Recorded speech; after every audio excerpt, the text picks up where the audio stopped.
for me, I was like kind of ashamed of what I had built. And it took me a long time to say, wait a minute, hold on. You're talking about a girl who came from where I came from, opened up an Instagram page and created a media empire. And the New York Times picked it up and said, Instagram's new TMZ. And it was over after that.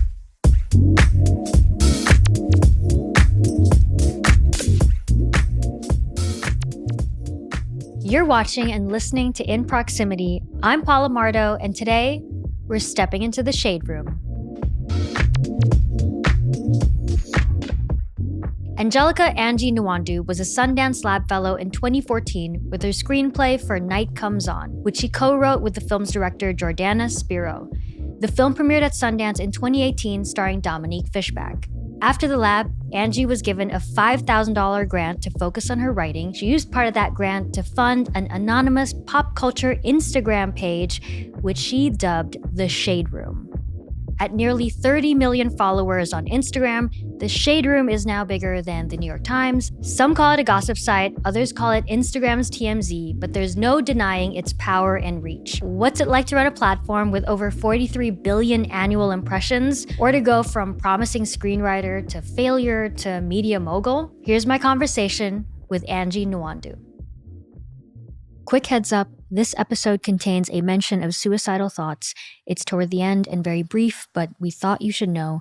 And if someone you know is, or if you yourself are struggling emotionally or thinking about suicide, you can call the National Suicide and Crisis Prevention Lifeline at 988. For support in other countries outside the US, please visit the International Association for Suicide Prevention at iasp.info. Angie Nwandu, welcome to In Proximity. Thank you for having me. I have a ton of questions to ask, but before we start, I have sort of a surprise. So we asked somebody to send you a question, and you may know this person. What? Yes. Hey, what's up, Angelica? It's Dominique Fishback. Long time no speak. I guess my question is, if you woke up tomorrow and everything you've done over your career for the last 15 or so years was completely wiped away, would you do it all over again from where you are right now, or would you do something completely different? And if so, what would it be? First off, don't have me crying in here. Don't do that. That was the last person I expected. Dom, do you know how we know each other? I do. Well, your film, can you actually, for our listeners and viewers, can you talk a little bit about that? Oh my goodness. So before I started The Shade Room, I worked on a script with Jordana Spiro. She was on Ozark and, a bunch of other shows. And she came to me when I was like working a 13-hour job as a bookkeeper because I wanted to get my CPA license and I had to be under the supervision of a CPA for 2 years. So I was working at some shabby, I hate saying this, but it was a shabby motorcycle shop. She was writing a script about a girl who was in foster care and her name was Angel. I was in foster care. My name was Angelica. So we were like, this is synergy because she wanted to write with someone who actually had the lived experience. And what was that lived experience? Well, the character's dad had killed her mom. And my father killed my mom when I was 6 years old, right?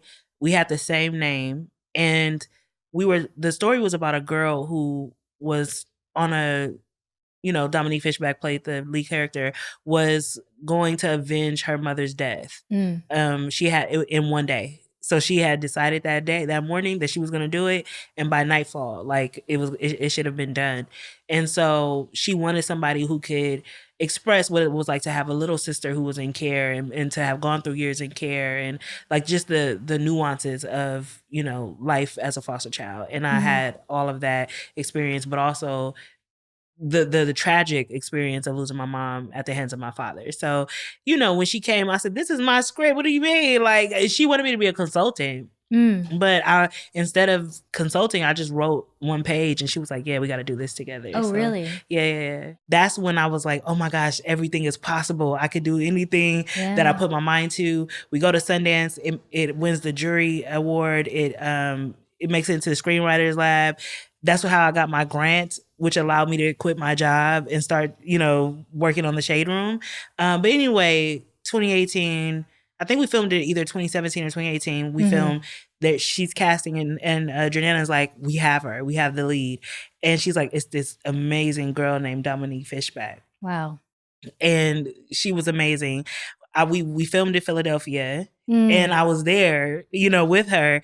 And I just remember my memories with her. I remember we were on the beach and it was like 2 a.m. in the morning. We were filming one of the scenes and she had to keep getting in the cold water because she was taking a shower outside on the beach. She had to keep getting in that water over and over and over again to redo that film. And I remember I was like, what? Like, I had no idea of how rigorous and like, you know, acting is. And I remember I just was like in awe of her because she didn't complain. She had a smile on her face every time she had to do it. Wow. And so how did y'all pull that? Well, like, what's going on? We have a proximity connection. She was an actress in Judas and the Black Messiah. Yes. So I just hit up one of our producers/founders, Seb Ohanian, and the rest is history. But how did you know we knew each other? You did. Well, we do a little research here on In Proximity, you know. Step into In Proximity, we do our research. Oh my gosh. So thankful she sent the message, and I'm glad it brought back some memories. So it did. I'll re-say the question just so you hear it and if you can answer, because it's a really thoughtful one. If you woke up tomorrow and everything you've done for the last 15 or so years was just wiped away, would you do it all over again from where you are now? Or would you do something different? And if so, what would it be? That's a hard question. I think if I would do it all over again, I might do it the same way but differently. Or I would take my chances and try something else. Ooh. Because that's a chance to live 2 lives. Like, why wouldn't you? Like that. Yeah. I always love film and I always wonder what would have happened if I had just focused on film. But then it's like, this is a once in a lifetime opportunity and experience what I've experienced. Yeah. And I wouldn't be me if I didn't go through that. But why would I do it twice? Like, what would be the purpose of doing it twice? I feel like there should be like rules for this. Because if it all got wiped, would you know it got wiped away? Okay, then, If you know what I mean? I would have to in order to decide to do it again. Yes. So I guess so. And would you do it? That's a really tricky question. I wouldn't do it again. That's once in a lifetime opportunity to live 2 different lives. Yeah. I get to see what would have happened if I made a different choice. Like, I would do something different. And so how differently would you do it? Now, I probably would have had a more tough life, but I would have just kept writing scripts and like going completely into film and production. Yeah. I would have done that for sure. Very cool. Yeah. Well, here you are right now with us on this show In Proximity. And, you know, I did want to ask about your career as a screenwriter because most people probably know you from your work as the founder and CEO and creator of The Shade Room. But you were also a writer and also a poet. I used to do poetry slams. I used to travel around the world with Peace for Kids doing like spoken word poetry slams and winning by I was doing it when I was like 13 years old. That's amazing. And so it was interesting. So storytelling comes naturally to you. It does, but I've never been. One thing I noticed about me is that I've never been like, I'm a different kind of storyteller. I don't use the most eloquent language when I'm telling stories. It's simple, but it just connects. You know what I mean? I use the most simple words and it connects. It's like the difference between like a Tupac who, you know, when Tupac used to rap, you felt it and it was just real. He didn't have to use like all of these double entendres, right? But then, you have a Nas or Andre 3000. You know what I mean? Like it's different. I was more like the simple words, but it would really connect with the people or like the emotions. Yes. And so you pair up with this writer-director and you become a co-writer on the film. And how do you guys get to Sundance? She just said, hey, I'm going to submit it to Sundance. She's like, I think we have a shot. And then we got in.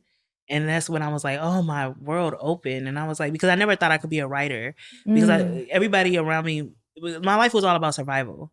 And so everybody that saw me go to college was like, you need to have a stable career. When you graduate, you have to do accounting, like or engineering, nursing. Like I only had a few options. They're like, we need to make sure that you can take care of yourself and you're not, broke, right? And so that's why I pursued accounting, which I hated, but I am grateful for the experience it gave me and what I learned in accounting. But I knew I was supposed to be a writer. My English professor told me that. Everybody, my screenwriting professor, though he hated me, told me that. And it's like, I knew I was supposed to be a writer my whole life since I was like 13 years old, right? And so this opened my eyes to see that it was possible. And where did you grow up? Oh, that's always a hard question. People always think I'm a fraud because when they ask me that, I kind of stop like this. Why? I've lived so many places, but it was all in the LA County area. Gotcha. So like people like they want to know what neighborhood I'm from. I'm like, it's kind of hard. I'm from so many places. There's no one place I stayed. Yeah, I can relate because I was born in LA, but I didn't grow up here. I grew up in Manila and Kuala Lumpur, Malaysia, and then moved to the Bay at 15. So when people are like, "Where'd you grow up? Where are you from?" I'm like, I say Bay Area because it's you easy. Just say Bay Area because that's where my family still lives. Questions, then it's like, no, I didn't grow up in this country. So yeah. But I can relate to that. But you grew up in different parts of LA, and at 23 you find yourself at the Sundance Labs in like Park City, Utah. Yes. And mind you, Michael Goldenberg, Quentin Tarantino. These are our mentors. Literally, Quentin Tarantino was one of our mentors. He was assigned to us. What year was this? I think it was 2014, January. Okay. We went. Yeah. So what was that experience like for you, being that age in that setting and with these, filmmakers that you grew up probably watching some of the movies? So everybody had their assigned mentors, right? And so mine was Quentin Tarantino, and I think it was Casey Lemmons. I don't remember. I think it was Quentin Tarantino and Casey Lemmons. They were assigned to us. And I was scared to meet with him because there was a girl who had met with him the day before, and he told her to quit, or something like that. He was like, "You're never," and she came crying like, "He said I was never," and I was like, "Oh my gosh, what is he gonna say?" Because first of all, that lab is like crazy, like it's boot camp. It's like they break you down in a good way. You know what I mean? They break you down to build you up to a good writer. But I mean, okay, I made that sound like they break you down in the sense that they give you the most brutally honest criticism, right? And so, but he read it and he was like, "I like this." He was like, just change it a little bit, add a little bang bang. What did he say? He said, "If you have a gun, you better shoot it." You know what I mean? But I think that it was good and he was interesting. It was an interesting experience. Yeah. And then you got a phone call at some point during this lab. Oh yeah. So it was the day that we were supposed to show our movies, and I didn't have a movie, so I was gonna do poetry. And it was a poem that I had wrote called Battlefield. It's about my mother and father and their dynamic. And I was gonna just, perform it in front of everybody, spoken word. And this is such like a movie now that I think about it. But as I was about to get on stage, I get a call from my boss, right? And he's yelling. He's like, "What are you doing?" You know what I mean? He's like, you like, he was like, you listen. He was like, "I'm tired of this," because he was so mad. He was asking me about stuff that I'm like, "I don't have time." I'm like, I'm at this. What do you mean? I'm at Sundance. Yeah. And he was like, "Look, either you come back today," he was like, "or I'm firing you." Look, I wasn't a good bookkeeper. You know what I mean? But okay. So they were. It wasn't meant to be your path. But it's okay. Yeah, they were mad at me because they're like, "Why is this here and this here?" And I was like, "I don't have time for this." Like, and you're like, "I'm at Sundance." And he's like, "You better come back now." And then and he's like, or I'm firing you. And it took me at least 0.5 seconds to say I quit. Like, I was like, absolutely not. This between that job, like, I barely was even getting paid because he was spending his money on the assistants, the girls. Anyway, but. So I was like, I'm done. I quit. And then I went on stage. But when I went on stage, honestly, my emotion didn't come from what I was saying. Usually it does, but it didn't come from what I was saying. It came from the fact that I was like, I'm broke. I just quit my job. I don't have any money when I come back here. And this is not a big money. There's no money on the script right now, So I'm crying. I'm looking around. I'm like, my life is over. Like this dream that I thought I had, I was like, it's going to end in like me getting evicted. I didn't know what. So I was crying. And then I get off stage and everybody is blown away. And Michelle Satter comes up to me. I don't know what happened. I don't know if she talked to somebody because I think I told Jordana that I quit my job right before going on stage. Wow. I don't know what happened, but she came to me and she said, Angelica, she's like, "I'm going to give you a grant and I want you to focus on writing." And it was a $5,000 grant. And I was like, what kind of Like, what is this? It just felt like God just like was like, here, this is the path. You know what I mean? And so from there on, I was like, yeah, I said, I'm never applying for another job again. Even though I did end up applying for a Pinkberry at some point, but I was just like, and got denied, by the way. Like, but I also was, not meant to be. Yeah. But I was like, I'm never gonna work like for any other thing but like a career. Like I mean, a career in writing is what I was saying. Right. You want to work for yourself. Yeah, like, I wanted to pursue my passion, so I was like, yes. That's an incredible story. Incredible 5-minute. That is a short film in its own way. So you go off, you leave Sundance Labs, and you're like, you have this grant. Yeah. And what's life like after that? So I come home, I have the grant, and I'm just working on the script because that was just a boot camp to get you to like write a better script. So we were working on the script, but I had a lot of free time. And I was just at home all day. So I was writing songs, the worst songs you could ever imagine, and putting them on YouTube. But then one of the things I was doing was I would call my friends, and mind you, I graduated with a 2.8 GPA. So I had tried to take the GMAT and the LSAT, but I didn't have money to pay for a tutor. And it wasn't for me. I tanked on both of those tests or whatever. And so there was no grad school for me. You know what I mean? But all my friends were already progressing. They were in law school, grad school. And I would call them and be like, did you see what happened today in the media? Like, and I was just so excited about it. I would go on Media Takeout or Gossip. And those were like the sites that I would, frequent. And I would call my friends like, yeah, and one of my friends, my best friend, who is a lawyer now, she was like, she's like, if you're going to be doing this all day, like you're going to call us, update us, and you're so good at it, why don't you start your own? Like you're on these sites, start your own. And I was like, and I think she was playing with me and joking. I don't think she was for real, but I took it seriously, and I was like, you're right. Ding. You know what I mean? I'm like, let me start my own. I didn't have any money to build a website, but I was on Instagram, and I said, okay, my plan was to start on Instagram just to create a community and until I had money to make a website. Okay. Oh, wow. So I wasn't planning on publishing to Instagram. I just was like, let me just let them know that I'm coming. You know what I mean? It's what I wanted to do. So I created this, I created the logo on some app. You know what I mean? Photogrid. I don't know what app I used, but I created a logo, and it was a girl that was like this. Ooh, with the eyes cut off. I kind of love that. That was the original logo. Yes. And then I started with the first post and the second post. By the end of the first day, I had 300 followers. Wait, what? How? Because I was doing like hashtags, and people who were looking who were looking for certain news, they would find it. And when I say that, from the very first day, I was like, something's odd about this. Like, who just gets 300 followers the first day? In a day. In 3 days, it was 3,500 followers. And they were like, oh my gosh, this is the best thing. Because they're like, it's on Instagram. You know what I mean? I could just follow. I don't have to go to a www site. Like they really liked it. And then I was also really comedic, and my captions were brutal. I'm not going to lie. I was just very comedic. Do you remember any of them? Oh my God. I don't, listen. That you can say on mic? I was, because you know how like how you act when you think that you're in a room that, I was anonymous. Nobody could see me. So you were anonymous? Yeah. Nobody knew who I was. Yeah. Except for, I realized Instagram would tell your friends when you started something. Okay. So my friends did know who I was, and that's really embarrassing. But nobody in the public knew who I was. So I was just saying my real thoughts. Like I was always very opinionated, and but they started following, and they were like, wow, they were telling me it was gonna be big. They were like, keep going, this is gonna be huge. And I was like, okay. And so I was working 24 hours, really. Like, wow. I was so excited about what I was doing.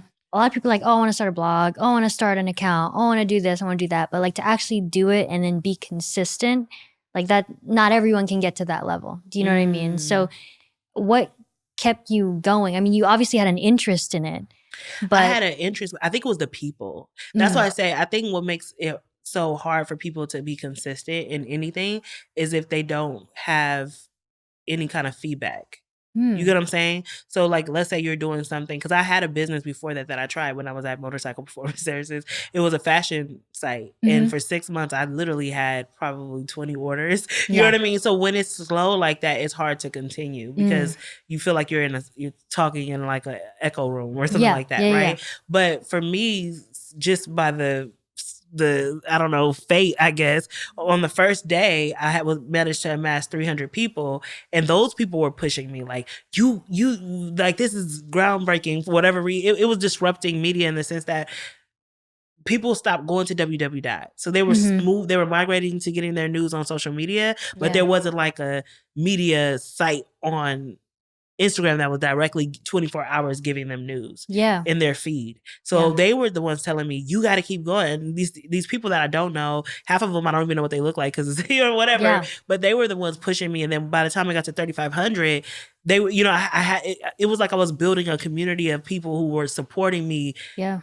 The support was insane. They didn't even know me. I remember day 3, it was 3,500. Okay. And I remember that because I called my friend up and I said, I'm about to be the biggest media company. I was like, this thing is about to blow up. And I remember she told me, she said, my dusty party promoter has 3,500 followers. Like, what do you mean? Like, what is that a big deal? I'm like, it is because it's 3 days. That's why it's a big deal. I literally just opened this account and it's going crazy.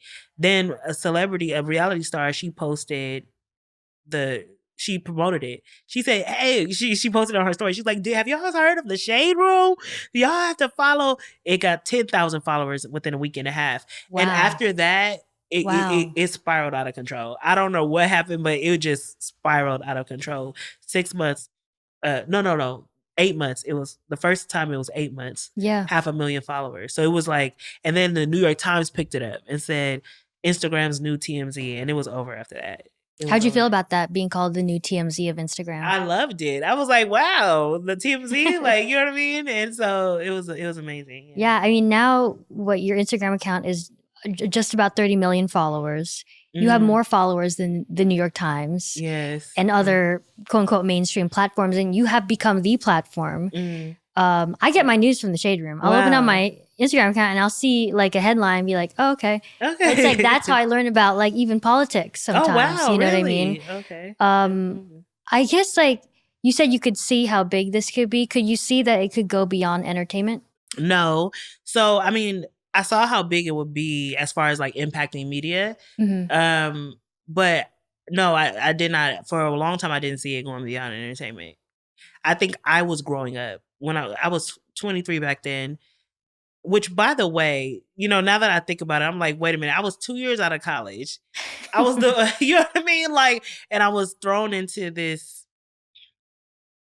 to be a CEO of a company that had reach within, a year, you get what I'm saying? Like, crazy reach. And I think that I was trying to learn myself, like learn how to lead a company, learn how to have employees. Like I was 23, but as I started to get older and I grew kind of with the audience, even though we're still like bringing in Gen Z and everything, but I was growing with the audience. I was like, we need more than just entertainment. It got to a place. It was during George Floyd in 2020. The audience was like, we don't want to hear about Kim Kardashian's outfit today. We don't want to hear about whatever you guys are talking about. We want to talk about what's happening in the world. And at that point, I had to make a choice. I was like, my staff is not equipped to do this journalism that you got. You know what I mean? Like at that point, they weren't. And so I had to hire investigative journalists to cover this news. And that's how we veered into politics and social justice. And so, yeah, it was just, it's the audience. They would give us feedback and say, we want more than what you're doing. And I'm like, why are you guys coming to me? Like, do you go to Page 6 and ask them, like, what is happening? I didn't understand. But then I understood, because what was happening is something happened that was an issue in the community, like police brutality or something, they would say, you need to go use your platform and highlight this. And I would be like, okay. I understood it. I was like, okay, the responsibility is they look at us as a platform that's a microphone. And they feel like they have easy access to us. And so whenever they want that microphone to be used in whatever direction, they're going to say it. And so I took it on as like, that's what we're going to do. Wow. Yeah. Wow. Did you feel pressure to do that though? Absolutely. That's the thing. Look, that's the thing that keeps me up at night. I think that it's a pressure. It's like, it's a burden. I won't lie, but it's a burden I like. I would have, it fulfilled me a little bit more to have them, like when I would see that, when they would say, like, I would literally see people on social media say, or in the video be like, if you do this to me, like it's going on the shade room. You know what I mean? And I felt empowered. Like, yeah, I got your back. It is going on the shade room. And we will call out, whatever, injustice it is. And so I really like that because I'm like, they see me as more than what I was seeing this platform. And so I like that. But at the same time, it's a burden. It's hard because they expect me to be the platform, not me. Well, me as a leader and the platform to be so many things. They're like, okay, get into politics. Oh, wait. But you don't do politics as well as like Fox and CNN. You know what I mean? Like, like the scrutiny is heavy. Like if we make one mistake, it's like, and I understand it. Like you really can't make mistakes in media. You can't. You can't afford a mistake. You make one mistake and they will remember it for 10 years. Like, if you killed somebody and they weren't dead, they will remember that for the next 15 years. Okay. So it's like you have to be extremely, perfect, right? So that's the burden. But also it's like, I just had to become a lot of things to be able to lead a platform that can become a lot of things, is what I'm saying. Then I wanna take it back to so you started the Shade Room partially with the grant from the Sundance Labs, which I just honestly, when I reached out to you, or first looking you up before I even reached out, I knew you as the founder of the Shade Room, and then I saw you had this whole other career as a screenwriter, and that just like blew my mind. But then I also see this through line because you're a storyteller. You know what I mean? There's like stories in everything you do. Do you want to go back to writing? Do you still write even now? Do you have time for that? I have to go back. I don't know. I think for a writer, any creative, like it doesn't matter what field you're in, if it's something that you want to do, it's like it will eat you alive until you do it. You cannot sleep. You have to do it. Like it's just in you. It has to come out. So like I do want to write. I'm going back into film now. No, so here's the thing. My writing career has been kind of humbling, I would say. After the Sundance, I got hired by HBO to write with Ed Burns, who used to write The Wire. He got hired to write another script that he was doing, and I got fired. The first time I turned in the script, they were like, "Get this out of here!" You know what I mean? Like, because I thought I was a genius. I thought I was like a protege. I thought I was like, I didn't have to like do the work. Because my whole life I would write and people were like, you're a writer. And then the Shade Room. So I'm like, yeah, more evidence that like, first script went to Sundance. It was the way my life was set up that I thought that I didn't have to study or put much into the craft, that I could just hit the page. But screenwriting is one of the hardest crafts I have ever done, because you have to go deep into every character. Like, you know what I mean? Like an actor goes, the great characters have to have some type of meaning. You know what I mean? So it's very hard. So I got fired and I was, let down, and I did write for a while. Then I said, okay, I got back up. I said, I'm going to write again. It was a script called Juju, named after my sister. Mind you, every time I'm going to stop naming stuff after my sister. I named that fashion boutique after my sister and it failed. And then this script, you know what? Actually, sorry, Juju. Juju, I love you, but you were done here, okay? But yeah, I named it after her and it got picked up by Universal Pictures. Issa Rae was on there, Lala Anthony. Everybody got behind it. It was good. I was like, wow, this is my big break. Can you say what the premise was?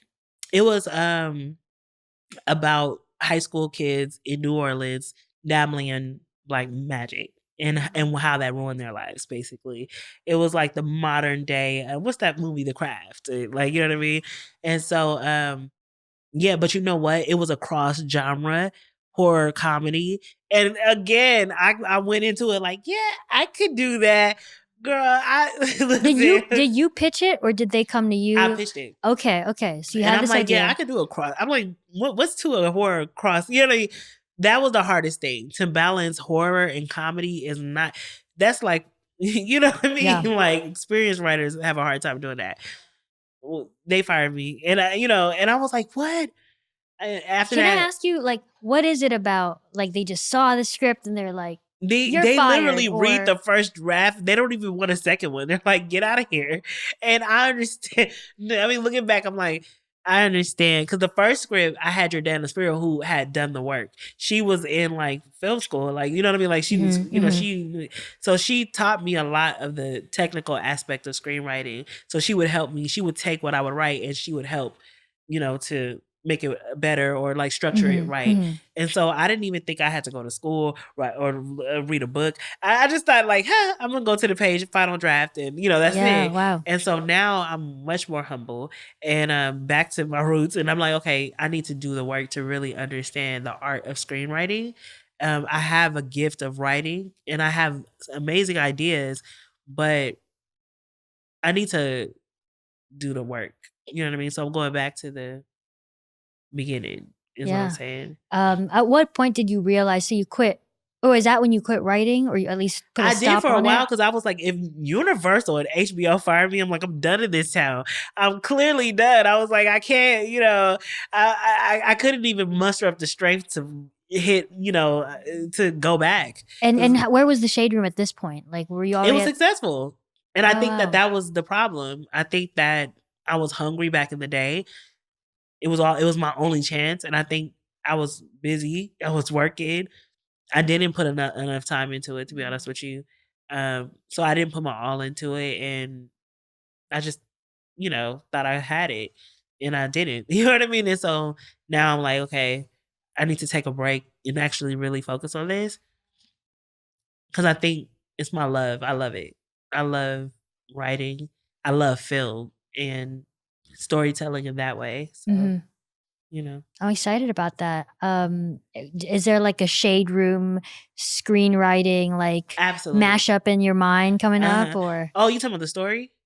Or just the business or anything? This story has to be told. So anybody watching, if you want to listen, this is a really good story behind it. Like there's a lot that goes into this, and I really want to tell that story, but I want to tell it like raw, real, honest. You know how it was lived, the good and the bad, because everybody has a good and a bad side to them. You know, I know my bad traits. It's interesting. I see a connection between Proximity and the Shade Room. The big one I see is, you know, in Proximity we, you know, seek to tell stories about often overlooked audiences and tell those stories in really big ways, right? That make them global and big and impactful. And I mean, literally what you did, you tapped into an overlooked audience. I think in early days you were covering like influencers, right? Or we were covering the influencers on Instagram. They didn't have a place to go. Yeah. But before we get into that, first of all, the Hurricane Katrina documentary was my favorite. Oh wow. It was amazing. You guys did an amazing job on that. Like I think I didn't even know most of what happened, you know, until I watched that documentary. So it was good. By the way, just wanted to say that. Thank you. Shout out to our nonfiction team. Yeah, I haven't even watched the other one, but that's the best one to me. But yeah, the Instagram influencers, everybody was very, even, you know what I've noticed, like where we started is kind of coming back around to that. Because now I think people are less interested in big celebrity names and they're becoming more interested in micro influencers. You could see it like, you know, when you go on TikTok and you see during the hurricane, it was that guy who had tied his boat. Remember, he was like, I'm gonna stay out here all night. You know, like everybody would follow him, or the woman who thought her house was like Teflon. And she was like, my house is not gonna fall. And everybody was waiting, you know, like people are more interested in like regular people, honestly. Is it crazy, like looking back at sort of what you built and how far it's gone and how big it's grown? It's a little crazy. I saw it though. Day 3, I saw it. So it's like, but it is crazy. It feels kind of surreal. I think that I have trouble. It took me a long time to get to a place where I was proud. Tell me more about that. Because I think that because it's polarizing, like there were like, especially in the industry, there were a lot of rooms I would walk into and they were like, oh, that's that shade. You know what I mean? It kind of was looked at as like with a shadow on it. You know what I mean? Whereas, you know, even from some people in the community, they're like, oh, you're tearing down the Black community and all these types of things. They would come into my DMs and be like, you're going to hell. You know what I mean? So I think that it was so much, I mean, the perception from a lot of people there, while there were a lot of people that loved it, I would go places, they were like, I love the Shade Room. It was very polarizing, like, you know, half and half. And I think that for me, I was like kind of ashamed of what I had built. And it took me a long time to say, wait a minute, hold on. Like, you may feel how you feel about it, but there's like, you're talking about a girl who,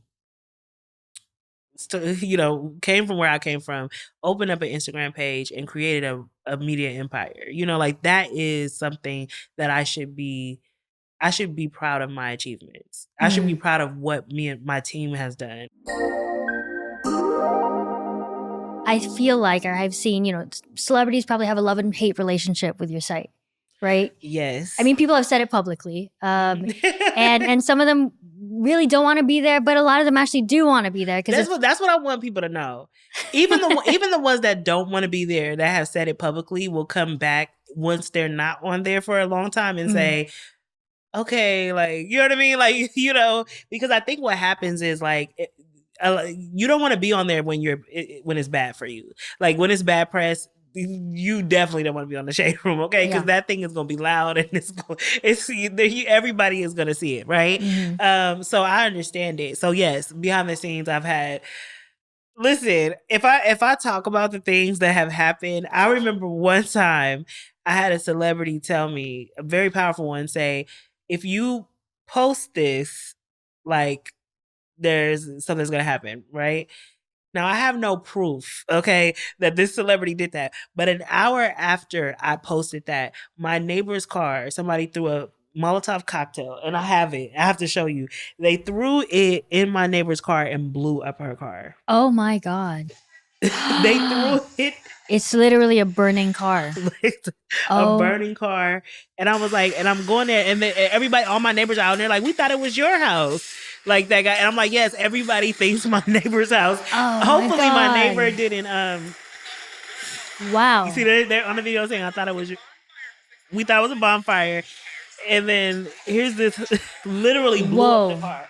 But that's just one of many. Listen, it gets crazy on the back end. But I'm gonna just stop you right there, because that's like, I mean, that's scary shit. No, you know what I'm saying? Scarier like, things have happened. Like, it's just, I think that when people are, you're reporting on people's brands, and their brands are how they feed their family. And at the point that mind you, everything that we reported on was public, so it's already out there. It's just, that's why I say it's the loud platform. It's the fact that you can't really escape it. Once it's on the Shade Room, everybody has seen it. It's done. You know what I mean? Like, everybody knows. And so, like, we've had that, but I mean, it's been a lot of crazy things. I can't really say specifically, you know, because it's too much, but like. How do you take care of yourself after, you know, moments like that? I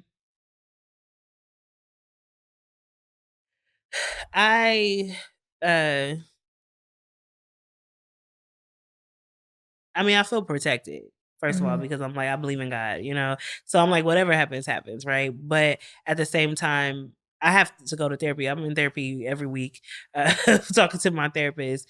I've had to have a routine to really maintain my mental, because I think that it's just not, I think media is it's very hard.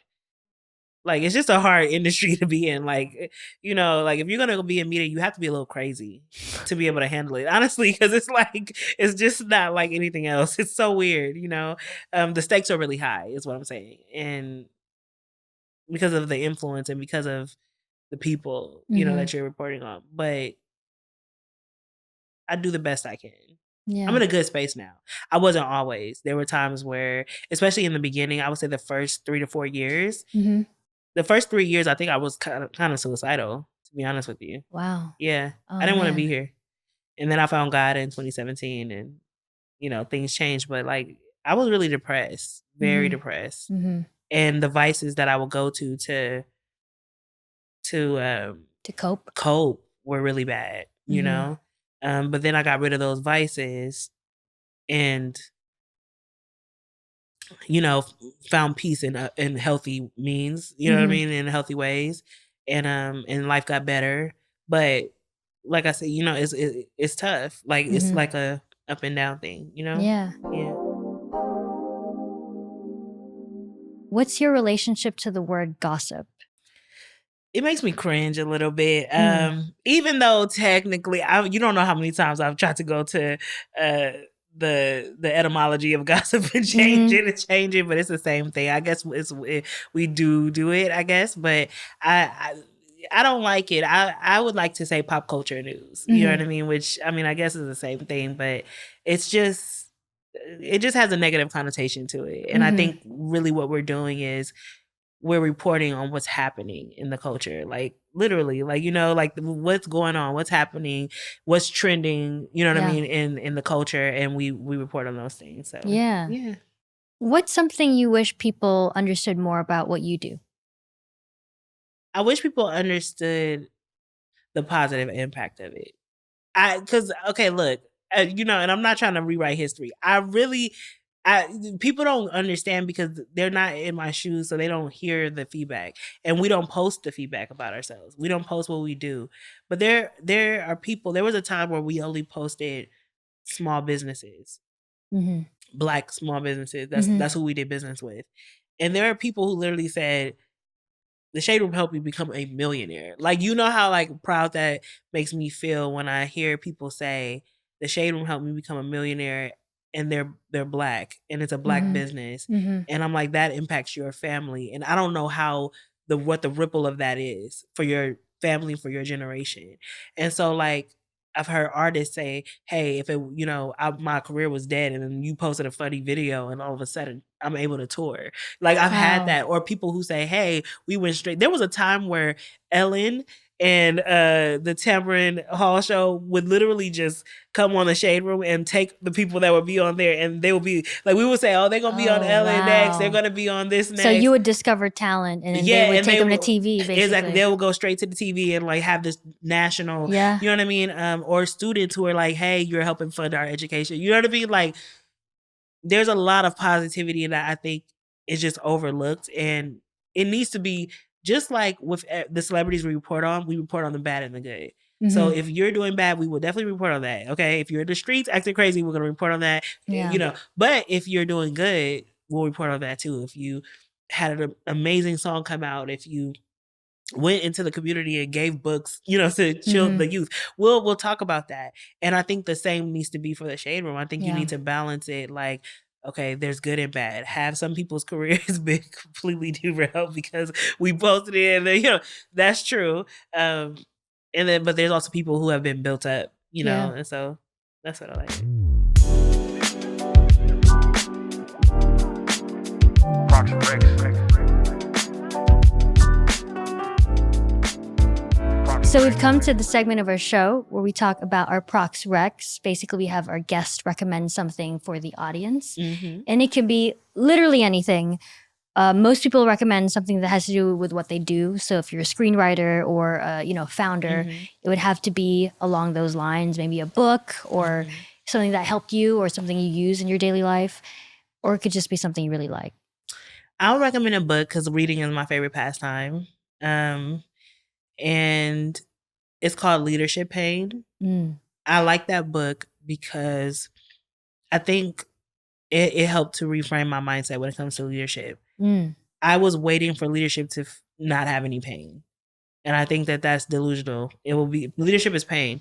And if you want to be a good leader and a bigger leader, right, of a bigger, business, you have to increase your threshold for pain, because being a leader is very lonely. It's lonely at the top. It is, because nobody, like, you're going to be the one that wants it to work the most, and as you should, right? And so through the ups and downs of the industry, the economy, and, I've been doing it for 12 years. Like, I've experienced COVID and all types of stuff, right? So you will have people that are passionate about what they do, but everybody has a purpose. You know what I mean? And sometimes that purpose diverts from what they're doing with you. And you have to realize that. So like, you lose people, and you know what I mean? Or like, it's lonely, but also there's a lot of pain in the things that you have to deal with to maintain a business or maintain a platform for a very long time. There's a lot of pain to it. You know what the book taught me? It said that the 3 hardest roles in America are university Professor? Dean. Oh, Dean. Okay. Hospital CEO and pastor. I was like, that's interesting. Wow. Well, thank you, Angie, for stepping into In Proximity and sharing a little bit about your story and your journey. It's been a pleasure. Thank you for having me. You said you were going to give me a mug one day. I just want to show the mugs. They're really beautiful. There is a mug in your future that I'm not going to lie, and I do tell the truth. So. In Proximity is a production of Proximity Media. The show is hosted, directed, and produced by Paola Mardo. Executive producers are Ryan Kugler, Zinzi Kugler, and Sev Ohanian. Theme song and additional music by Ludwig Göransson. Patrick Apino is our co-director and director of photography. Ken Nana is our sound designer and mix engineer. The production team includes Brittany Brown, Isabella Miller, and Alexandria Santana. Follow us on social media at Proximity Media. For transcripts and more information, head to proximitymedia.com.